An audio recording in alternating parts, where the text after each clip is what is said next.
Let's go ahead and take a look at Photoshop's interface so that you can get a brief understanding of where everything is and how to maneuver around that interface.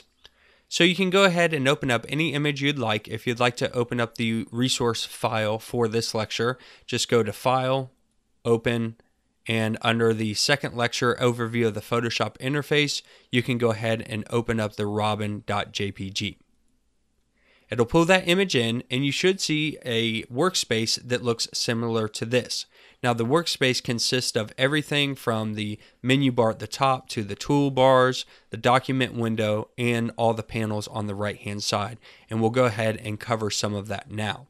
Now, if it doesn't look like this, or for whatever reason your Photoshop is very different from what you're seeing based on different things that have been moved around, you might want to go ahead and set everything back to its default settings. Something I typically will do if I have moved a lot of things around and it's getting a little bit too much. So if you go to the top and you click on Edit under the menu bar, and you go all the way to the bottom to Preferences, and then you select General, or you hit the shortcut key here, Control K, it'll bring up all of our general preferences.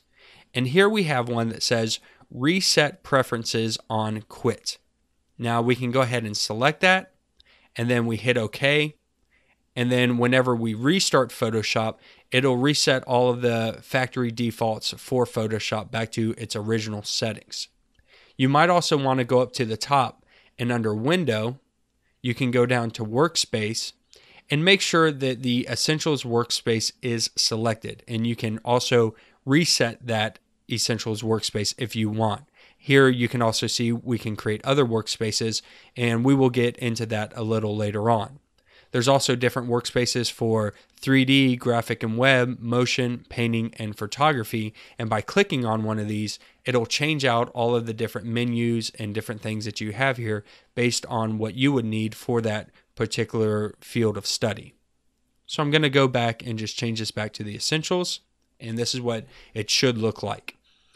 Now, first we have the document window in the center, and this is where you're going to see any of your image tabs at the top, and then the main workspace that you're working on. And then there's actually some information at the bottom, such as how much we're zoomed in and a little bit of information about the document size and name and so forth. On the right hand side, you'll see a bunch of different panels. These panels allow you to do all kinds of different things, and we'll talk more about panels later on.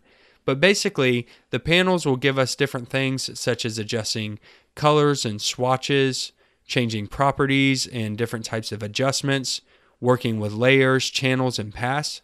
And then there's also a Learn panel on the right-hand side at the top. This is a newer panel and is very great because you can learn different things about Photoshop in a step-by-step tutorial type direction inside of the application, which means you don't have to leave Photoshop, and they'll teach you how to do some of these things. And I highly recommend checking them out at a later date once you learn Photoshop a little bit more. At the bottom we have a Libraries panel, and that panel will allow us to pull in any files or any assets that we have from the Creative Cloud suite. On the left-hand side of the document window, we have our toolbar, and this is where you'll find all of your common tools, and we'll talk about these a little bit later on also. These tools have different tools inside of them, so if I left-click and hold down on one of the tools, you'll see there's actually multiple tools in the toolbar. And the tools have different options, which actually change the option bar at the top. So as I select these tools, you can see that the option bar changes based on whatever tool that I am selecting.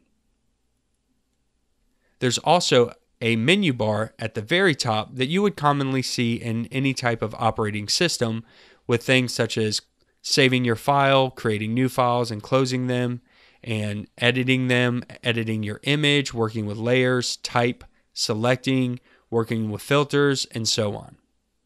This is the main workspace that you'll be using inside of Photoshop, and as we go throughout this course, you'll learn a little bit more of how all of these work and how you can adjust them and move them around and use all the different tools and features inside of Photoshop at your disposal.